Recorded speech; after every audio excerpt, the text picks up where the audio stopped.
Panguva ino iri kuonekwa kuti aiwa the Geza cyclone is swept the ruling party ZANU-PF.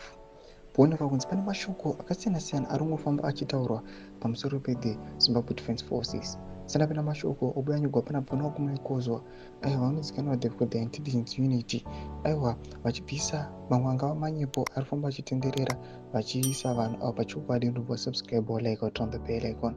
Timunabva indoikozwa zuva ranhasi anoposta mupicha samukona kumanyira chiti the duty of ZDF is to protect the territorial integrity and constitution. ZDF does not act on unnecessary political incitement driven by overzealousness.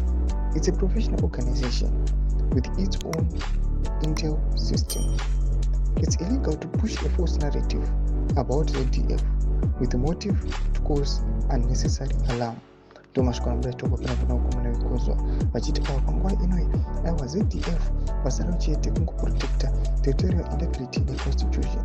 Panguva ino vari kuuya vachiti vanhu aiwa vari kufambisa mafalse narratives nemanyepo pamusoro peZDF aiwa izvozvo hazvisi pamutemo. Unoda kuti vakomana ava they are also abided by the constitution and ivo vanotoenforce the constitution. Panguva inoi vachiti aiwa zvamuri kuona kusati pavane clear cut kana kuti vakomana vasati vaamenda the constitution panguva inoi vanenge vachiri vakanyarara, but pakazongoitwa any act inoviolate the constitution ndo vakomana pavanozouya vachiisa action.